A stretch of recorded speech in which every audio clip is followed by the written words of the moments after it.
Welcome back, or welcome if you're just joining us. It's the France 24 debate, and we're in the midst of the Paris Ag Fair. We were talking in part one about how all the presidential candidates have gone, and we're now talking about how there's a divide in France over which way to go for its agriculture industry and for the way we grow food. With us, Éric Martin. He's the founder of Ag Industry Advisors, Agrostratégie et Perspective. Welcome back. Welcome back as well to Damien François, who is with Axaria, which represents, what, a group of cooperatives from the center of France? It's a co-op, yes. It's a co-op It's a itself. co-op, yes. A co-op itself, and you export, I noticed, Well, we not just wheat, I also noticed malt. Yes. Well, we begin... So is there French malt in Scottish whiskey, for instance? Well, it's a French technology because we also buy barley from Scotland for the Scottish whiskey. But mainly it's malted by a French co-op. Okay. We're also in the company of Guillaume Fourdinier, who is the CEO of AgriCool. Now, just to tell our viewers, the idea is to have a better carbon footprint and to, right now you're just growing strawberries. Exactly. And you're growing them in the city of Paris. Yeah, exactly. The thing is, the distance between the field and the plate is an average of 1,500 kilometers in France. And this is the way. This is because we feel like the fruits and vegetables that we eat are like worse than our parents and even worse than our grandparents. So we think it's really important to grow directly locally. And as we are 80% of city dwellers in France, I think we have to grow directly in cities. So we grow directly in Paris. All right, we'll ask more about that, about how that's going. We know where Geneviève Savigny gets her eggs because she joins us from Digne-les-Bains in the French Alps. You raise chickens there, but you don't just raise chickens. You're also spokesperson for the grassroots sustainable farming activists of the European coordination Via Campesina. Welcome back to the show as well. We were talking before the break about different ways in which farmers have to adapt to a changing world. We talked about deregulation. We talked about the demand now that's growing for organic food. Let's give you one example. A French farmer who used to grow corn, used to put pesticides on his field. Now he has cows in those fields. The cows he checks to make sure that everything is done above board. No pesticides, he says, when in the fields where they graze during the summer months. You've got to listen to the earth, to the living things. Here the clover is just beginning to come out. The earthworms have been hard at work. We really need to preserve this. So here's the problem, Éric Martin. Organic milk, what is it? €1.60, €1.70, sometimes more than €2 a liter, whereas the milk that's not organic is half the price, right? So yeah. So we need to have a real politic to define the future for the productions, and we can opposite the organic and non-organic production. So for the future, for the new cap, now we write a new cap for the 2018, perhaps. We need a green market and we need to green production because we have a real idea what wants the consumers. The consumer wants natural production, the natural foods, and for that we can explain to the farmer they need to produce another solutions. And I think we have a real goal for the future of the farmer. All right, there's one thing between what consumers say and what consumers actually do when they're at the supermarket. Yeah, exactly. Is it changing? Are consumers... It's changing. Yeah. And there's a new deal for the farmers. And now the farmer wants to say the position directly, the consumer. They want to speak more with the consumers. And we have a new deal for the farmers. Geneviève Savigny, do you get a sense that things are changing on the part of the consumers? Yes, of course, things are changing from the consumers, from producers as well. But what is the point now is to make a change from the policy point of view. because you will not address all the question of all the millions and thousands of farmers who have to quit the work if you don't change the policies. So far, the policies have been orientated to help the production of commodities by giving money for hectares, and the more hectares you have, the more money you get. That's the basic way that the CAP works at the moment. And if you want really to shift to have a good policy that addresses not only the production point of view, but also consumers' point of view, you have to address really the whole chain and to organize things so that the producers get income and the consumers can get food at decent price. And that was the objective in the 1960s when the Rome Treaty was signed. The aim of the agricultural policy of the CAP was to provide good food at decent price for consumers. And we really have to think with objectives. And this is why I was listening to someone before. He was saying that we don't need regulation. We do need market regulations. If we want everybody to be treated fairly, we need regulation from the European Union. And for us, we don't say no union, or we want another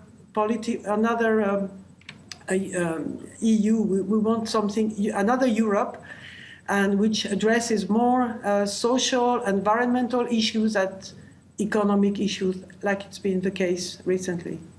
Damien, François, it's a whole program that we have to change. Your thoughts on this? A need for a rethink? I mean, outsiders think of France as the land of great cuisine, but I'm sorry, when you cross the border and go to Italy, the produce just tastes much fresher.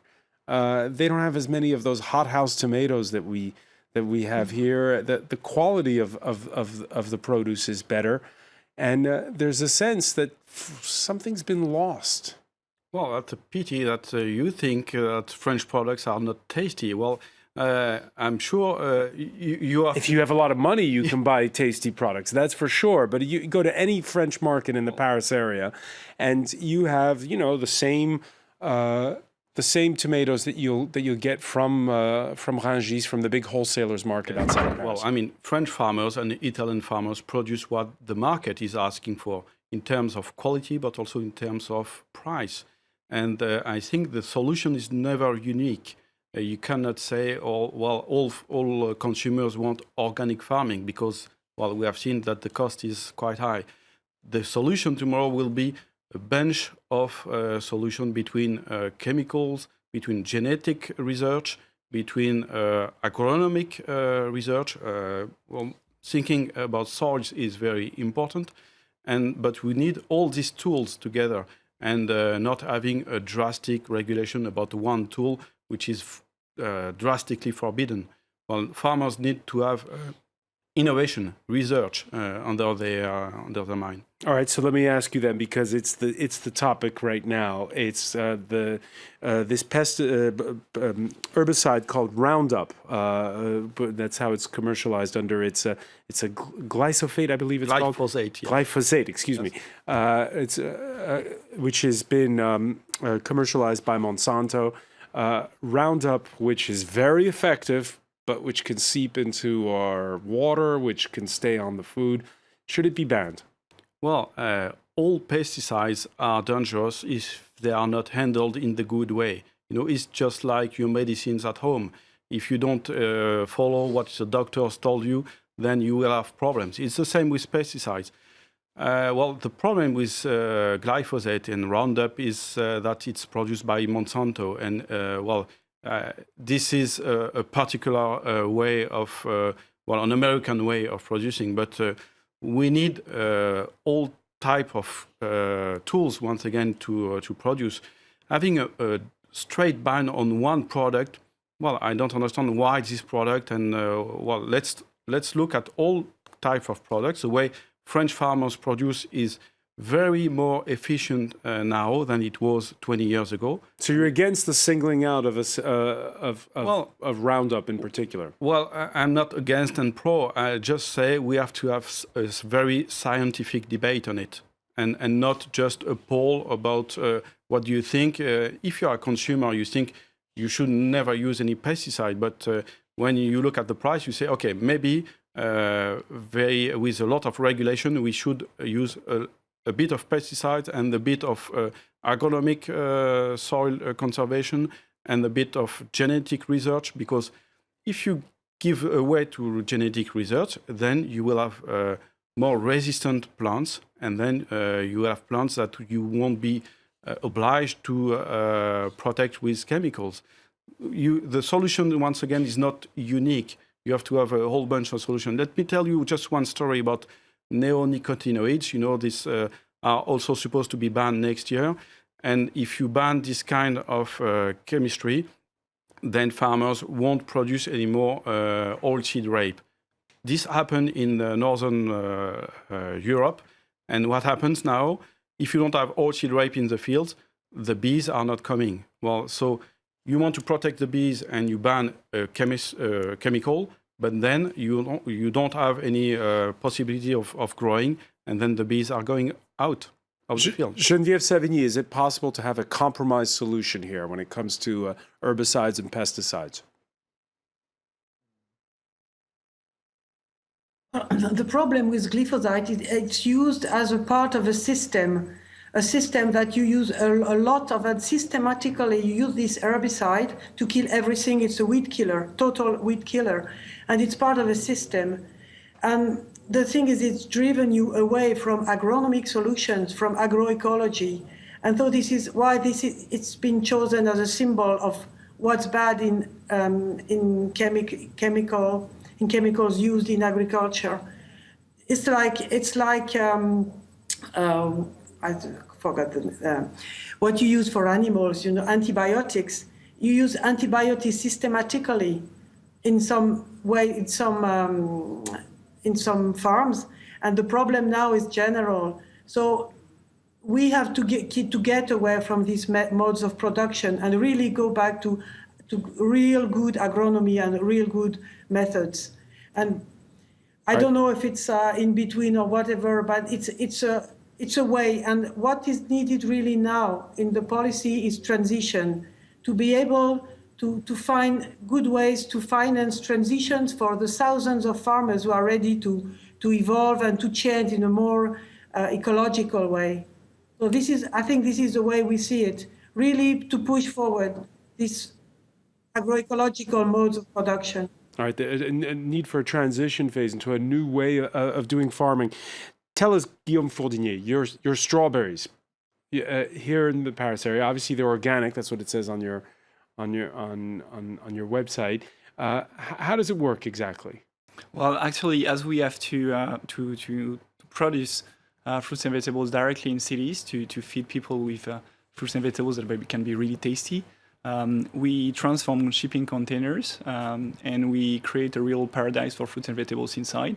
So the best air, best temperature, best CO2 level, best lights, and so on, so that we can be able to grow strawberries and be 120 times more productive than strawberries in a classical field, without using any pesticides, because we don't need it, as it's a closed-loop system. You didn't bring any today, but do they taste like hothouse tomatoes that we get that I was complaining about earlier? Or do they have a... They are really, really tasty, because we can focus only on taste, because normally you have to focus on how the fruit and vegetables can travel all the way through the country, and as we can grow directly and harvest in the morning to eat it at lunch. Even if you are in Paris, you can focus on the best species for that, and you can harvest when it's perfectly ripe and perfectly good and full of sugar. So we are really on the taste. And your reaction to what Geneviève Savigny just said about a need for a transition phase for France's actually, what I think is, I'm not looking for people that can be responsible for where we are now, because I think it's really hard. You have to find ways to feed everyone with different prices and so on. I really agree on that. The thing is, I think we need new solutions. We need new solutions because at now we don't have any solutions for that can be really feasible to get fruits and vegetables, for example, for everyone at cheap price and without pesticides and really good. And I think we can find a lot of new solutions. Everything can be really complementary. And for us, for example, I think if you put a lot of containers around the cities, you can be able to get strawberries that can be cheap without pesticides, really good, using only renewable energy, 90% less water. So you have new solutions, you know. We just have to think a bit out of the box and not, you know, like focus on, you know, always debate with the same kind of agriculture. They have to stay, but you have to find new solutions. Okay, when the Ag Fair began, this, you know, a lot of dark pictures of what French agriculture will look like in 10 years. When you listen to Guillaume, what do you think, Éric Martin, French agriculture will look like in a decade? I think the French agriculture can change now to respect the environment, the social, the consumers, and so. But in my view, the first person who likes the environment is the farmers. The first person who like to respect the animals, the growth, the natural system is the farmers. So we can, but we need to change the models. The models. For change the models, we need a cap, a new cap, the green cap for the future. We need to have some subsidy for assist the farmers to change their models in head. What Geneviève was saying for this transition phase? In the middle. In the middle solutions. I agree with Damien, and I agree with Geneviève. The solution is the middle. We cannot oppose the systems of the agro-industry system, and we don't know to oppose the green systems. We need to have a middle. I think the future is a sustainable agriculture. When I work in a European Commission, we write the sustainable agriculture. I think is the future for the models for the farmers. There's one topic we haven't mentioned. Up till a couple of years ago, here in the Paris area, you were hard-pressed to find a vegetarian dish on a menu. That's changed a lot over the last 2 years, in part because of the action of animal rights activists who sometimes have published shocking videos from inside of abattoirs. Geneviève Savigny, with your free-range eggs at this time, can you tell us, first of all, can consumers all over France find meat and poultry and fish products where there isn't the kind of cruelty to animals that we see in those videos? Well, I think most people who are raising animals, they want to raise them properly and kill them properly as well, and not make them suffer unnecessarily. This is the way we do, and animal husbandry has been on for centuries, for millenariums, and it's a way to live also with animals. So yes, it is of course possible to raise animals and to kill them without cruelty. But we are facing people who are really against meat consumption and animal consumption, and they are very active on that. I think they have very little knowledge of what is farming about, and I hope that we will get to a well-balanced solution about it, so that it's possible to eat meat, not to eat meat, to be vegan, not to be vegan, but to respect each other in the way we live and in the way we eat and produce. Guillaume Fourdinier, how have consumer habits changed in Paris over the last 2 years?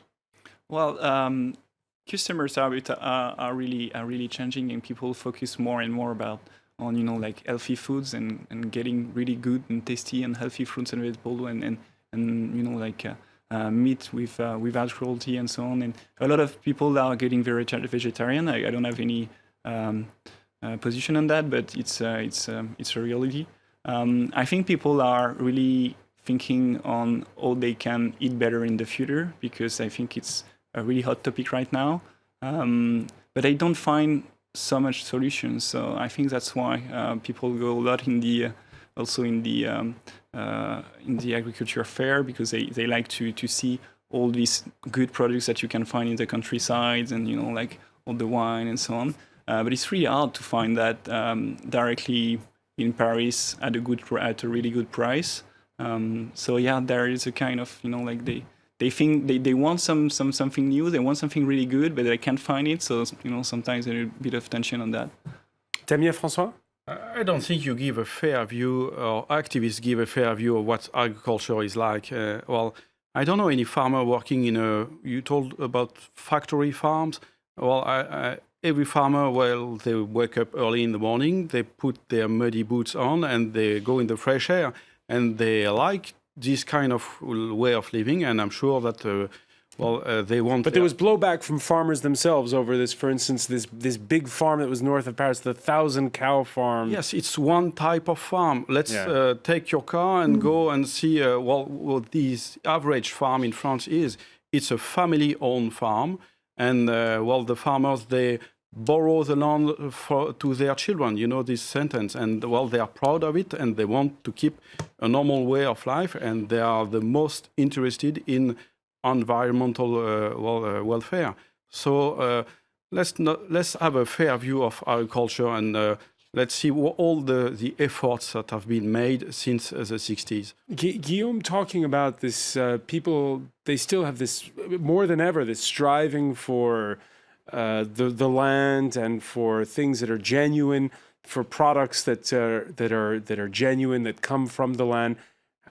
Has that changed the calculus for the farmers you work with? Well, hopefully yes, because then they are more linked directly to the consumer, and then the discussion is more once again fair, and they will begin to understand each other much more easily. And it comes about what you are able to write on a label, which is not very easy when you go through industrial process, but you still have to also to eat food which has gone through the industrial food sector, which is very important for France.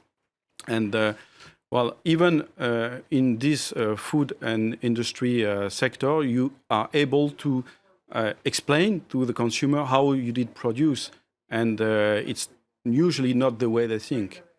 All right, we're going to leave it there. I want to thank you, Damien, François. I want to thank as well Guillaume Fourdigné, Éric Martin, Geneviève Savigny for being with us from Digne in the French Alps. Stay with us, though. Media Watch is next.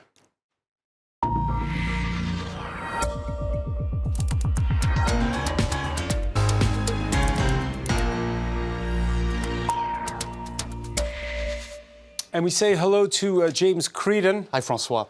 Yeah, the Ag Fair every year, this time of year, only this year, again, as we said at the outset, is different because it is a presidential election year. That's right. So if you type in, just looking at the social media footprint of the event, you see lots of images such as this one. Do we have, well, lots of that. Obviously, the actual agricultural meat and bones of the fair. But you also have politicians, even if one left-wing tweeto here is saying that you have a cow feeding a pig. That's unfair. It's not true. But it's fair to say that certainly politics is very much to the forefront, and politicians are certainly hurrying to the agricultural fair to try to convince the farming community, the agricultural community, and others to vote for them. So, for example, the communications team around Marine Le Pen putting forward the fact that she was there for 10 hours, and while Macron was, somebody threw an egg at him, and while Fillon was booed, she was very, very well received. This is the message, of course. Did she highlight that on the tweet? That's right. Social media very much trying to point out that there was a good reception for her. But of course, everybody was saying the same thing. You had